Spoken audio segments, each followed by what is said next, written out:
Emisión de señal informativa y nos da mucho gusto recibir en esta mesa de trabajo al doctor Willy Cortés Yactayo, profesor investigador de la Universidad de Guadalajara. Doctor, ¿cómo está? Bienvenido, buenas noches. Buenas noches, muchas gracias por la invitación. Al contrario, gracias a usted por acompañarnos. Justo escuchábamos hace un momento esta pieza informativa en torno a esta investigación que realizaron, este foro también que reunió a varios especialistas para hablar precisamente del tráfico de armas en el mundo. México ocupa hoy por hoy, más bien está entre los primeros 7 lugares a nivel mundial, doctor.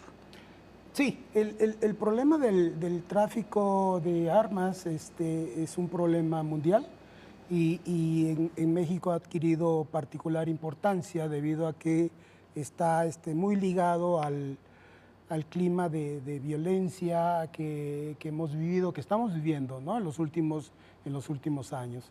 Ahora, el problema del tráfico ilegal, digamos, por la propia naturaleza, no hay una magnitud exacta del número de armamentos que existe en el país. Se estima, existen diferentes estimaciones de que pueden ingresar entre 200,000 a 700,000 armas cada año. Y esto es un proceso que ha venido ocurriendo pues, en las últimas 2 décadas, por decirle algo, ¿no? Entonces, estamos hablando de varios millones de armamentos que están en el país de forma ilegal. Claro. Y estamos hablando, maestro, de un caso muy particular que es México, donde la violencia pues, ha venido creciendo de manera acelerada en los últimos años y con un número de homicidios también muy importantes. Es decir, ¿cómo se vincula esta situación, esta problemática de inseguridad con el tráfico de armas que llega a México, la mayoría de ellos provenientes de Estados Unidos, por cierto? Sí, mira, se presume que el principal demandante de este tipo de armamentos de forma ilegal son los grupos relacionados con el narcotráfico, ¿no? Son los grandes grupos delictivos. Y entonces estos grupos, muchas veces, dependiendo de la zona en la que se ubican, pueden tener enfrentamientos entre ellos, ¿no? Y entonces van a haber zonas en las que el acceso a este tipo de armamentos acelera o facilita este enfrentamiento y el número de homicidios, ¿no? Relacionados con los delitos, con el narcotráfico en particular, ¿no? Entonces, van a haber zonas o municipios, estados, donde la tasa de homicidios por armas de fuego es mucho más elevado que en otras zonas. Pero, de nuevo, va a depender del contexto del que estemos hablando, de la zona del espacio geográfico, ¿no? Seguramente van a haber zonas donde existe un solo grupo delictivo y ahí no hay ese enfrentamiento. Puede haber armas, pero como no hay enfrentamiento, entonces eso no lo vemos reflejado en términos de homicidios, ¿no? En la presentación de la mañana de hoy yo presenté unos cuadros donde, por ejemplo, la entidad que tenía el número de homicidios por arma de fuego más altos era Guanajuato. Guanajuato en los últimos años es la entidad que por mucho supera el promedio nacional y a muchos otros estados, ¿no? No solamente en términos de homicidios por arma de fuego, sino también por actividades relacionadas con el narcotráfico y últimamente por extorsiones. Entonces las extorsiones a partir del año 21 ha crecido casi de forma exponencial y entonces en la actualidad es la segunda entidad con más delitos de extorsión después del Estado de México, ¿no? Entonces es una zona muy conflictiva, muy problemática actualmente Guanajuato.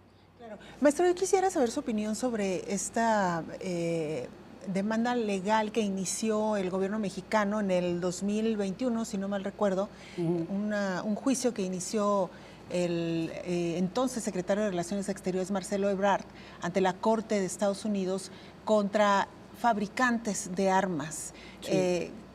Me parece que fue la primera vez que se puso de manera muy clara por qué esta problemática de la importación de armas, la importación ilegal de armas de Estados Unidos.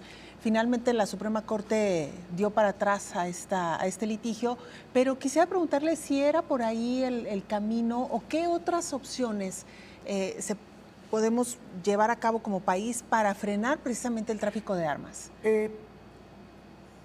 Yo lo veo como economista, uno diría el tráfico de armas es un mercado, el tráfico de armas ilegal, ¿no? Hay una oferta, una curva de oferta, ofertantes, que el 50% de las armas recuperadas en México son armas producidas en Estados Unidos. Hay un porcentaje del 18% aproximadamente que son armas importadas por Estados Unidos, pero que llegan a México, y hay un 30-32% de armas que no se sabe el origen, o sea, el país donde fueron producidas, ¿no? Entonces, la mitad de los armamentos encontrados en México son producidos por Estados Unidos. Se sabe por estudios de investigadores que el tráfico de armas es lo que se denomina tráfico hormiga. Esto es, como no existe restricción en la compra de armamentos en Estados Unidos, cualquier ciudadano puede comprar armas en Estados Unidos, ellos compran las armas y ya ahí comienza digamos, el proceso para hacerlo llegar a México. Hay toda una red, asumimos, que se encarga de coleccionar todas estas armas compradas de forma individual por ciudadanos americanos y la hacen llegar a México, ¿no? Entonces es lo que se denomina el tráfico hormiga. Y entonces la restricción es un poco limitar la curva de oferta por el lado de la producción en Estados Unidos. Claro, el problema de la violencia en México no es solamente la disponibilidad de armamento, sino también hay otros problemas por el lado de México. Exacto, ¿no? Entonces, pero sí es un elemento que contribuye grandemente. Ahora, recordar que la industria del armamento en Estados Unidos tiene grupos de lobbying que se encargan de restringir cualquier control a la compra de armamentos, y es de los más poderosos en Estados Unidos, ¿no? Entonces, yo creo que por ahí pues prácticamente la batalla la tendríamos perdida, porque está dentro de la Constitución de Estados Unidos el tener armas por parte de los ciudadanos, y entonces es mucho más difícil pues irse contra la Constitución de Estados Unidos, ¿no? Lo que han dicho también estos fabricantes, pues que ellos no son responsables del uso final ni de cómo llegan a países como México. La pregunta entonces sería, doctor, ¿qué tanto está haciendo México para evitar que estas armas ingresen por las aduanas? Sí, exacto. Aquí el punto es hacer las aduanas un poco más seguras en términos de... Porque aquí hay evidentemente corrupción por parte de los agentes aduanales tanto de Estados Unidos como de México, ¿no? El acceso y recordar que son más de 3,000 kilómetros de frontera entre México y Estados Unidos. Entonces, controlar eso pues es prácticamente imposible, porque ya no solamente el acceso es vía las entradas, las aduanas, sino ya pues están los famosos túneles, ¿no? Y esos pues aparecen y desaparecen en cualquier momento, ¿no? Y eso pues sí es mucho más difícil controlar.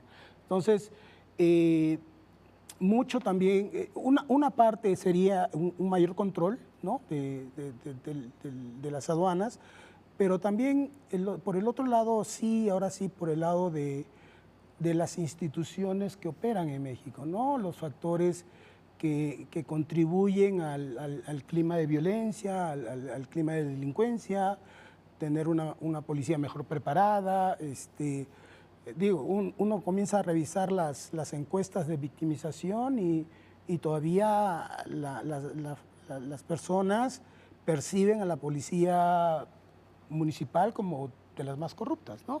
Entonces, esa percepción de corrupción todavía se mantiene, a pesar de los esfuerzos que está haciendo el gobierno, aparentemente todavía no en la magnitud que debería, para cambiar toda esa percepción y realmente fortalecer el aparato, ¿no?, de los agentes de seguridad, ¿no? Ese por un lado. Por el otro lado también tiene que ver mucho con el sistema legal mexicano, el sistema judicial, leyes que se apliquen y que no tome por siempre llegar, sino que sean rápidas y efectivas, ¿no? Ahora, no se requiere que sean muy fuertes, sino más bien que sí sean efectivas en el sentido de que se cumplan en un tiempo relativamente corto, ¿no? Aquí puede durar juicios años y nunca uno llegar a un juicio. Entonces, por ahí ese lado del costo de cometer un delito es prácticamente cero. Doctor, muy brevemente, porque lamentablemente el tiempo se nos acaba, pero sí quiero preguntarle, justo desde su formación de economista, si se ha estudiado cuánto asciende este mercado negro de armas en México. No, desafortunadamente la información que se tiene es información muy esporádica, muy así de casos muy particulares. Inclusive en el Congreso, en la Cámara de Senadores o en la de Diputados, en los diferentes oficinas de investigación tienen datos, pero también son datos basados en casos muy particulares, muy puntuales, ¿no? Entonces, realmente no tenemos conocimiento de la magnitud real del problema, de la magnitud en términos de armamento, ¿no? Claro. Doctor, le agradecemos mucho su presencia esta noche. Gracias. Muchas gracias.